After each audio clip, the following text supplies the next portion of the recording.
The National Alliance is calling for the resignation of MP Silvio Matzer. Sunsail to sponsor its 35th annual St. Martin Heineken Regatta, but first, GB has a 5-year investment plan that will benefit the public, says Renee Richardson. And these are the headlines for Tuesday, January 13, 2015.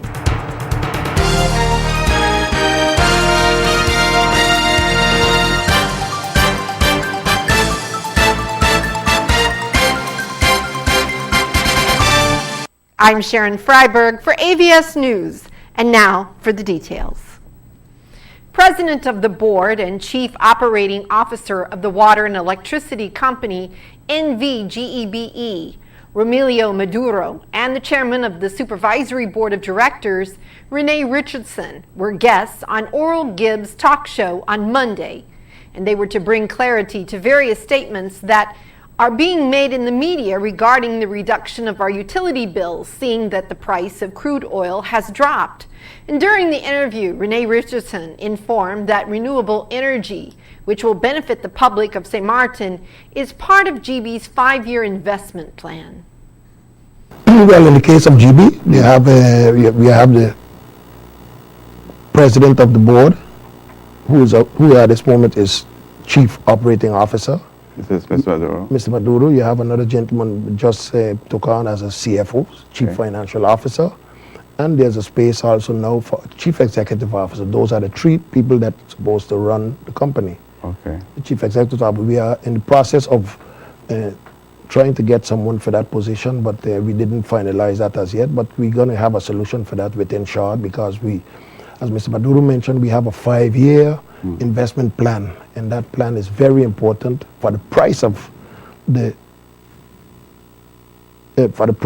electricity for the public of St. Martin. Very important. We're going to go most probably to different. We're looking at renewable energy. We're looking at the heavy fuel oil, the gas oil, and the prices of those things. So it's very important. But as the technical part, Mr. Maduro can elaborate some more on, but definitely we are looking for renewable energy, and so that we can drop the price. But right now of the electricity for the people. In regards to the fuel clause, Romelio Maduro gave a detailed explanation on how it came about and what it entails. Mr. Gibbs, it's like this, that I think it's good to go back in time, Most utility companies had one rate, and you can understand if the fuel price remains fairly constant, you don't need to adjust that rate, because you cover all the expenses. You're not going to put your company in a financial negative position. But what we realized, if we go back 6 years ago, the fuel price keep on climbing, and based on that, we found ourselves with challenges, whereas many companies had to go back to government and ask them, listen here, I need to adjust the price because I cannot survive based on that. So I know in 2012, just before the new balancing board set in, government approved that the tariff would be split up in 2 components, base rate and a fuel clause. Yeah. In that fuel clause, what you basically have in it is the expenses of the fuel and lube oil that GB has used for that specific month. So don't forget, what we use for this month will be billed in the month of February. So that is in a fuel clause. Besides that, there are also additional expenses that are also incorporated into the fuel clause, because the fuel clause doesn't only cover those expenses for fuel and lube oil, but they also look at other aspects. People that are talking about theft of electricity. Still happening. If theft of electricity takes place, it will also increase your fuel clause. You have a lot of that for the. Right now, we have a better grasp on the situation, because what we did is we have inspected all, you could say roughly about close to 20,000 meters on St. Martin, and yes, we bring it down. We have brought it down to an acceptable level, but of course there's always room for improvement. Forget, people that do not pay on a timely manner will also affect the fuel clause. What was brought forward during the interview was the theft of electricity, people paying late, amongst others, were some of the factors affected by the fuel clause increase. That was, please, is important when you say people that do not pay on a timely manner. Explain. Well, okay. The fuel clause is basically the amount of fuel and lube oil used to produce the electricity. Yeah, to produce that electricity. And there's another component, I would say the billed revenues to the consumer. Okay. So, in other words, within GB, the part of the fuel, we have to make sure and operate as efficient as possible. We have to make sure if fuel price goes up, it also affects that fuel clause. It also goes up. But there's another aspect of billing. If people that thief electricity, that would also increase the fuel clause. So in other words, the people that steal electricity would have to be covered by you and me who are paying the bill. And to a certain extent, it is unfair.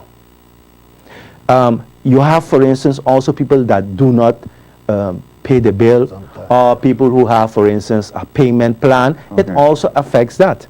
So it's not one aspect that GB alone is. I think the community need to understand, and I believe they need to get explanation of that, what it really entails.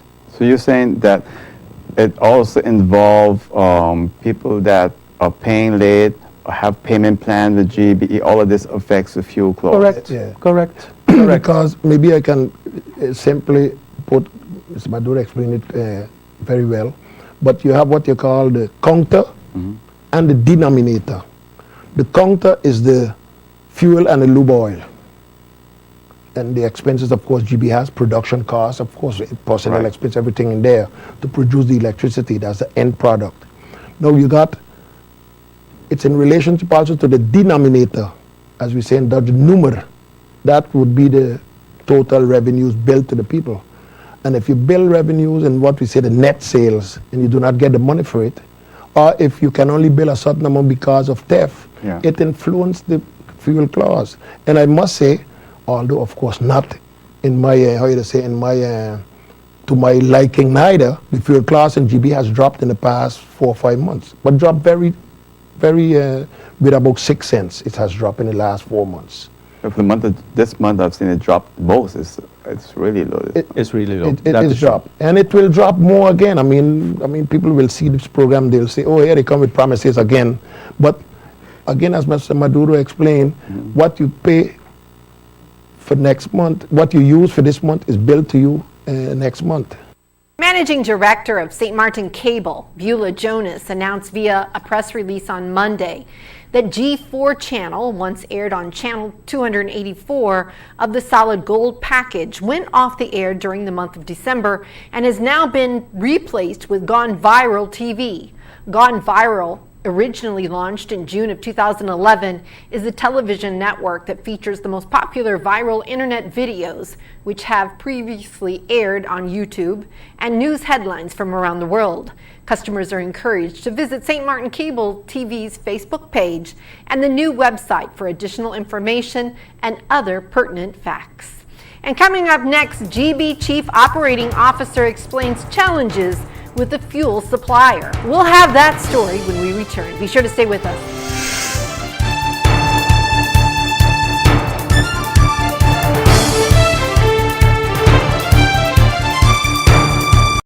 Operating Officer Remilio Maduro took the opportunity during Oral Gibbs' live program on Monday to explain the challenges with their fuel supplier.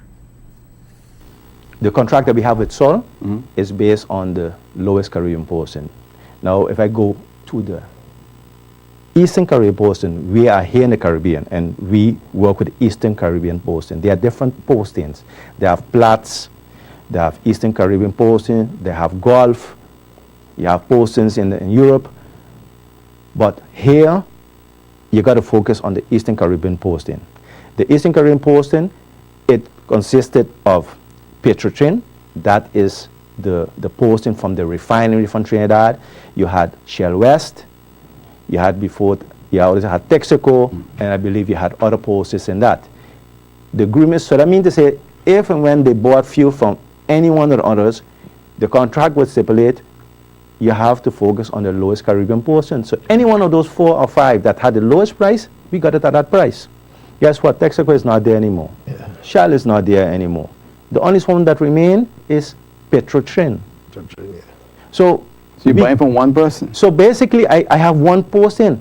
Yeah. And this is the agreement that we have with the fuel supplier. So besides that, as Mr. Richardson brought forward, you have the posting price, which we can't do nothing about. Besides that, you have the freight rate. Yeah, the marketing differential, the throughput fee. The marketing differential and the freight rate, that's determined by SOL, which is a third party. So, and GB have to pay all these things here based on our scale of economics. And we would like to try to get it here at a reasonable price, but these are the challenges that we have. So what we say, what we don't have a control of, let's start working on the things that we do have a control of. Let's become much more efficient and operate as much as possible on the cheaper fuels, which is the heavy fuel oil. But it is good for the people to know that the crude prices, the derived products, which is the gasoline, the heavy fuel, or basically the fuel oil, and the gas oil, these you will see them dropping, but not as fast as, for instance, the crude oil is dropping. Yeah. And these are the challenges that we face. So the fuel expenses is as Mr. Richardson brought it is a pass-through to the consumer. On Tuesday, the board of the National Alliance forwarded a press release calling for the immediate resignation of United People's Party Member of Parliament Silvio Matzer.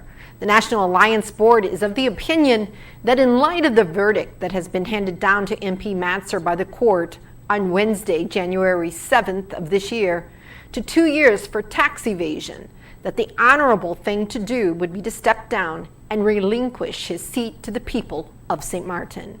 St. Martin has faced extensive challenges in maintaining integrity in its governance, and considering that being elected to Parliament, the highest body in our governmental structure, it would be yet another gross injustice and ill representation of the people of St. Martin to have a convicted member of Parliament continue to retain his seat in light of such a sentence. Meanwhile, the Alliance also stated that they have requested clarity from the Chairman of Parliament on the purpose of an informal meeting between the new Cabinet of Ministers and the members of Parliament, termed a meet and greet, upon the request of Prime Minister Gums, which was to be held on Monday, January 12th at 9:30 a.m.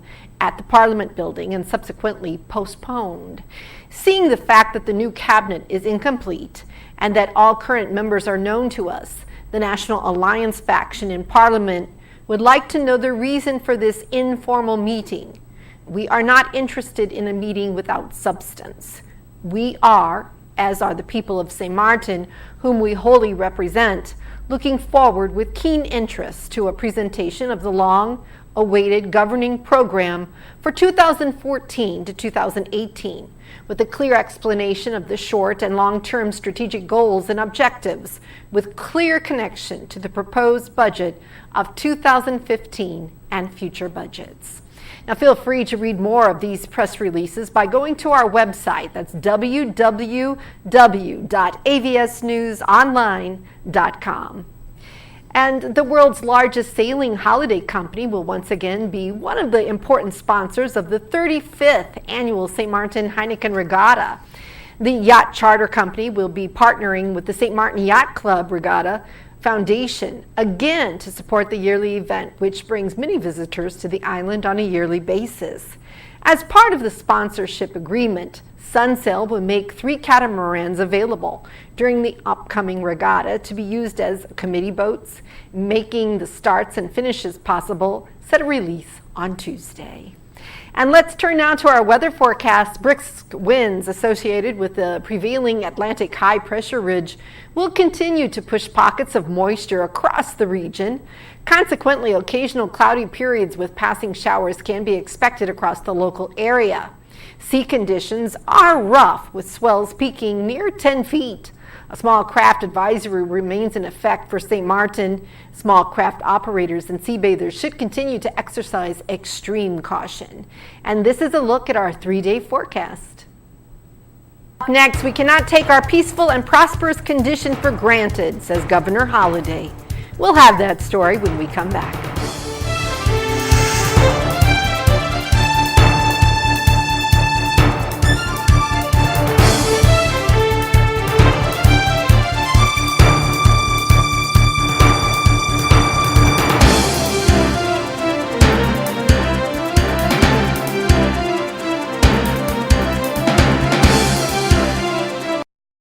New Year's reception, which was held last Friday at the Captain Hodge Wharf, His Excellency Governor Eugene Holliday pointed out in his address that we are fortunate to live in a peaceful and prosperous St. Martin, a condition he said we cannot take for granted.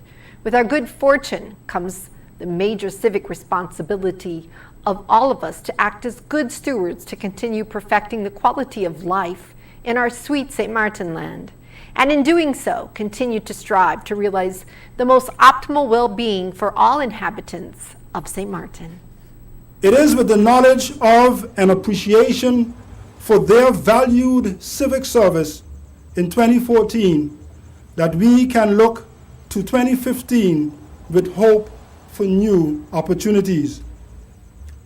Thanks to their contributions, we live in a society with institutions that help and care for one another, with business organizations that sustain our economic well-being, with organizations that fight for the protection of our cultural heritage and our natural environment, and with institutions that defend our freedoms, our liberté, and democracy.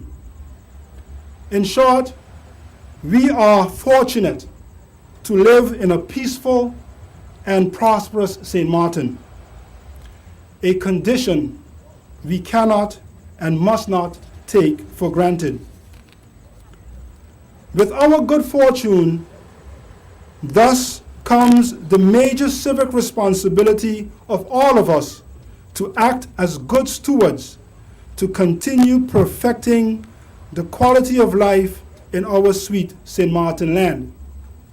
And in doing so, continue to strive to realize the most optimal well-being for all inhabitants of St. Martin. Such good stewardship calls for us to foster equal opportunity for all of us to participate in all that St. Martin has to offer. It calls for us to focus on the education and development of our people.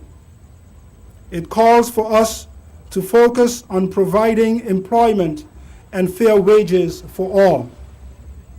It calls for us to offer quality health care for all, and it calls for us to protect our precious environment. In general, ladies and gentlemen, it calls for meeting our individual and collective civic responsibilities anchored in actions that are united in our common cause and purpose, St. Martin. Still to come, Ombudsman has new staff member. We'll be right back with that story.